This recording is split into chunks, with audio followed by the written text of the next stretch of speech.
মাই god, কি ভয়াবহ অবস্থা রে ভাই, মানে কিছু বলার নাই।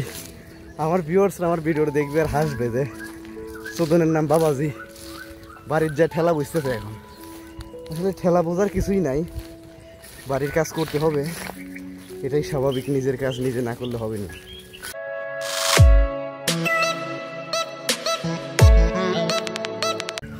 আর এখন আমি যে রাস্তা দিয়ে হেঁটে যাচ্ছি এটা মূলত মেইন রাস্তা, বাট এই বর্ষাকালে এই রাস্তাগুলো একদম পানিতে প্লাবিত থাকে, যার কারণে কিন্তু এখন রাস্তায় কাদা।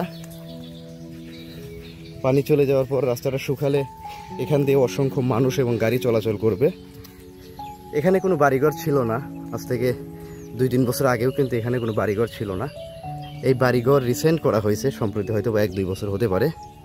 আমার এদিকে আসা নেই অনেক দিন বলতে অনেক বছরই এদিকে আসা হয় না প্রায়। তো পর্যায়ক্রমে জনসংখ্যা বৃদ্ধির ফলে কিন্তু মানুষ বিভিন্ন জায়গাতে তাদের বাসস্থান গড়ে তুলেছে। দেখেন রাস্তার কি ভয়াবহ অবস্থা। আর এই যে গোবর হচ্ছে আমাদের ঐতিহ্যবাহী একটা উপাদান বলতে পারেন, যেটা রাস্তাঘাটে সব জায়গায় আপনারা দেখতে পাবেন।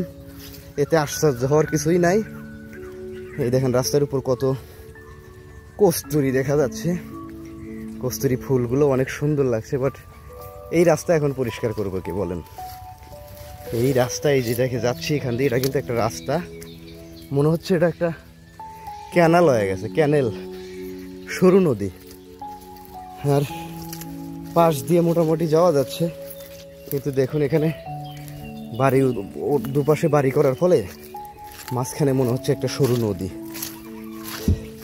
এই রাস্তাগুলো যদি উঁচু করে না দেওয়া হয় তাহলে আসলে অনেক কষ্টকর এখান দিয়ে যাওয়া, এটা আপনারা বুঝতেই পারছেন। এই মুহূর্তে অবস্থান করছি আপনার সিরাজগঞ্জ জেলার শাহজাদপুর উপজেলার মুরোবাড়ির রাস্তা দিয়ে আমি রেশমবাড়ির দিকে যাওয়ার চেষ্টা করছি। এই রাস্তা ধরেই, ও মাই গড, ভয়ানক খারাপ অবস্থা এই রাস্তার। আমি হেঁটে আসতে যে এতটা বেগ পোহাতে হচ্ছে যেটা বলার অবকাশ রাখে না। কর্তৃপক্ষের দৃষ্টি আকর্ষণ করছি, বারাবিল নতুন বাজার থেকে রেশমবাড়ি পর্যন্ত এই রাস্তাটা একটু মেরামত করে দিবেন। মাটি ফেলে তারপরে একটা পাকার একটা বন্দোবস্ত করে দিলে এই এলাকার মানুষগুলো কিন্তু সুন্দরভাবে এই রাস্তা দিয়ে চলার একটা সুযোগ পাবে। যাবো কোন দিক দিয়ে এটাই খুঁজে পাইতেছি না, ভয়ানক অবস্থা। আমি কোন দিকে যাব? হাতে ভাত আর এক হাতে মোবাইল, মানে খুব কষ্ট হচ্ছে ভিডিও করতে।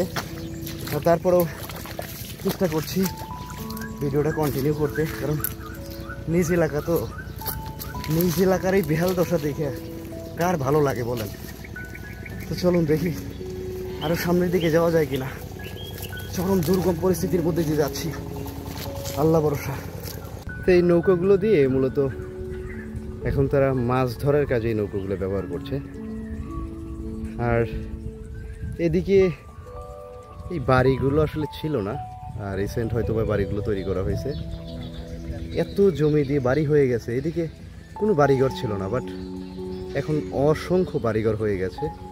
আর সামনে হচ্ছে রেশমবাড়ি গ্রাম। আমি এই রাস্তা ধরেই সামনের দিকে এগোতে থাকবো, এটাই হচ্ছে আমাদের বিল। তো চলুন সামনের দিকে এগোনো যাক। আমি যতই রাস্তা দেখছি ততই অবাক হচ্ছি, মানে এখন পানি চলে গেছে, তো চলে যাওয়ার পরে রাস্তা মোটামুটি এরকম থাকে, তবে এরকম বলতে এতটা খারাপ থাকে এটা কখনো জানা ছিল না। আর রাস্তাঘাটগুলো কেমন যেন হয়ে গেছে, আগে রাস্তা আরও অনেক প্রশস্ত ছিল, এখন অনেক চাপা মনে হচ্ছে। অনেক বছর পরে আসা তো, হয়তো বা নিজের চোখের দেখাও ভুল হতে পারে, আমি আসলে বুঝতে পারছি না। রাস্তা অনেক চওড়া ছিল, এখন অনেক সরু লাগছে। আর আমি যাবো কীভাবে এই রাস্তা দিয়ে? দেখেন এই যে প্রত্যেকটা জমিতে কি পরিমাণে ঘাস রয়েছে। এই ঘাস না সরালে কোনোভাবেই জমিতে ফসল ফলানো সম্ভব না। এভাবেই কিন্তু এই যে ঘাসগুলো সরিয়ে স্তূপ করে রাখা হয়েছে। আমাদের জমিতেও পরিষ্কার করছে বড় ভাই, সাথে একজন মানুষ নিয়ে কাজ করতেছে।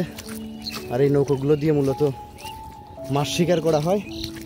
আমি এই ভুরের কস্তুরি ভেলার উপর দিয়ে যাওয়ার চেষ্টা করছি। আল্লাহ জানে কি অবস্থা দাঁড়াইব।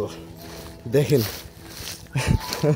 কিছু বলার নাই ভাই, মানে বহু বছর পর এইরকম পরিস্থিতিতে আমি হেঁটে যাচ্ছি, যেটা আসলে আমি কল্পনাও করতে পারিনি যে এতটা ভয়াবহ অবস্থা হবে রাস্তার। তবে এটা শুকানোর পরে কিন্তু মোটামুটি অনেকটা দেবে যাবে, তখন আরও সুন্দরভাবে এখান থেকে চলাচল করা যাবে। আর যখন গাড়ি ঘোড়া চলবে তখন কিন্তু এগুলো একদম রাস্তার সাথে মিশে যাবে। তো সরে যাইতেছে, মানে আপনার যতটুকু দায়িত্ব আপনি করেন।